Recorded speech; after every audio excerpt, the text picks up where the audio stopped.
Hey everybody, it's Rick and wanted to thank you for joining me on another Inwyt Walkabout.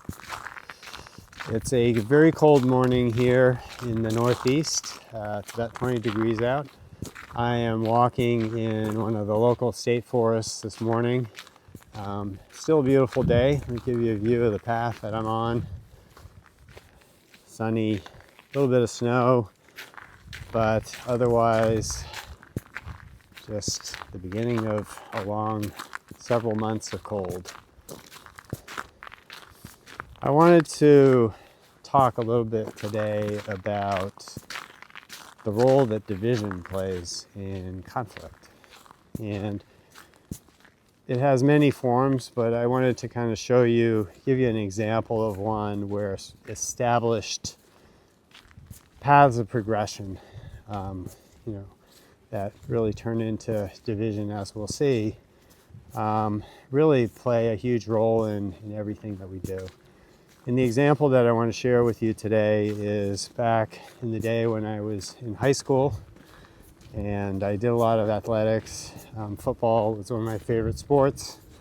And as a 10th grader, I was excited to finally be on the high school team.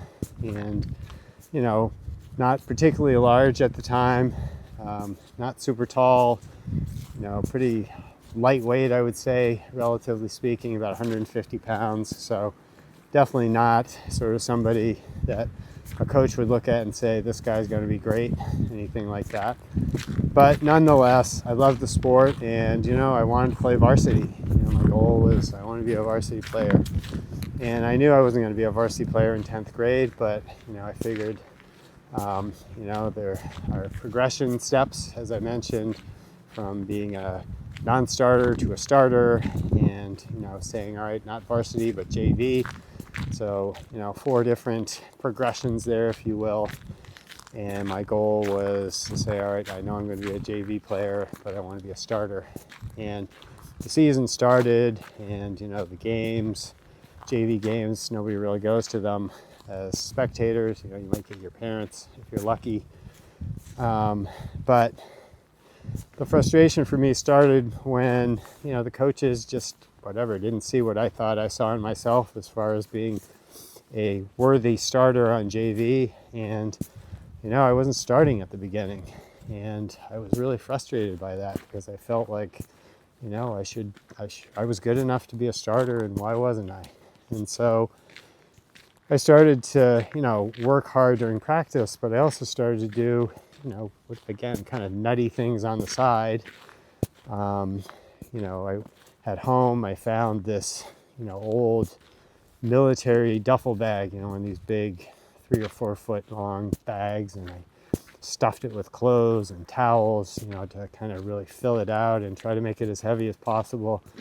And then I would, during my free time or after practice, go out in the backyard and put this thing upright and, just spend, I wouldn't say hours, but a lot of time just tackling this thing, just trying to get better and trying to convince myself that, maybe the improved technique, but certainly the time being put in, would ultimately get me to, the objectives that I was looking to achieve.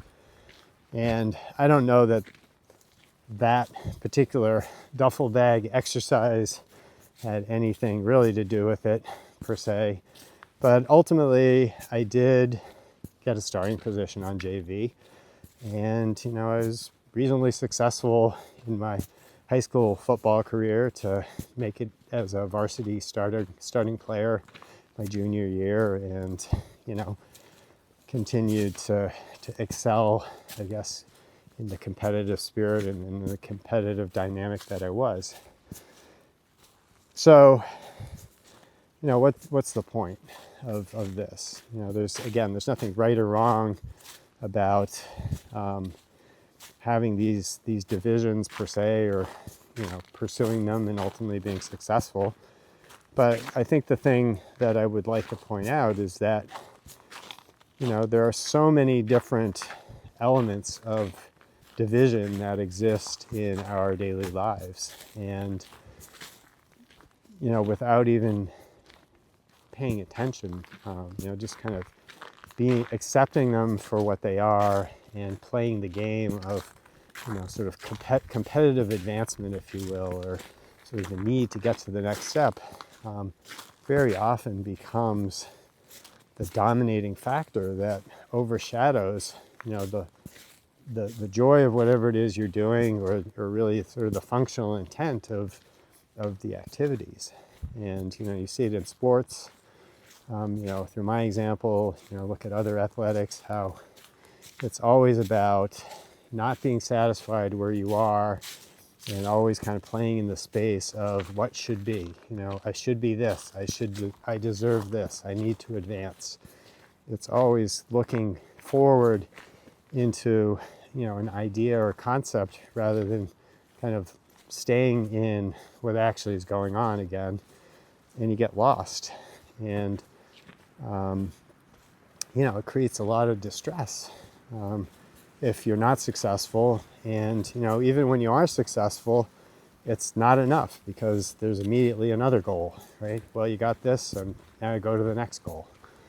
And so think about how that relates to careers, to jobs, where most people are, whether they actively participate or not, there's always a focus on advancement, right? You start in a particular position at a junior level, and your goal is to advance.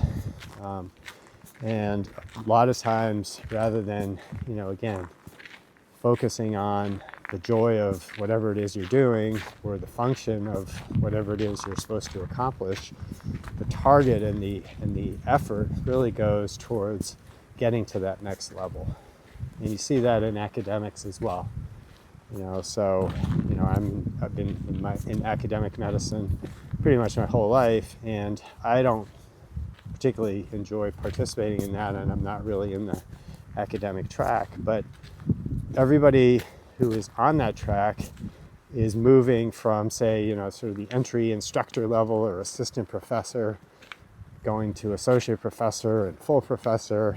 And it's interesting to watch how the purpose, the research focus, the joy of research gets overshadowed by trying to hit and having to hit that next target of recognition. And, and the perks that come along with that. We do see that in problem solving as well, where, again, we sit in a lot of dysfunction and we're unhappy because things aren't working. And we always say we should do better. We need to fix this. We need to fix that.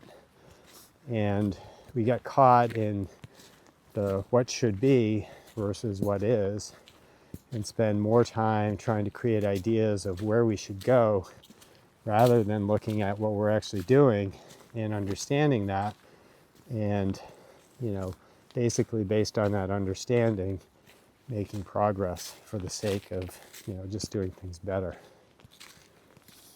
So I guess what I would say is that, again, fundamentally the message that I would share with you today to consider is that division creates conflict.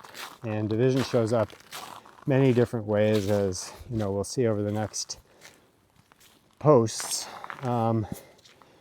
And I think for today, the piece that I would share with you is that we have established divisions, right? There are just ways that we do things in society that ultimately translate to our own divisions and our own personal targets within the societal expectations, as I described. And that creates conflict, it creates frustration, it creates anger, it creates sadness, and again, sort of transient relief until the next thing shows up.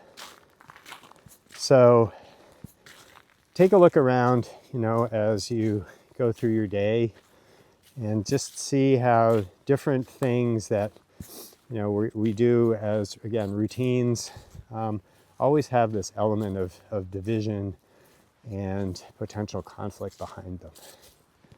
And then, we'll go forward and start to build on this and start to see how, you know, this fundamental division, personal division of what is or who I am and who I should be, become ever more pervasive and complicating in other things that we do. So that's it for today. I will leave you with another quick view of the forest here. Again, it's a quiet day. Not much going on except the wind.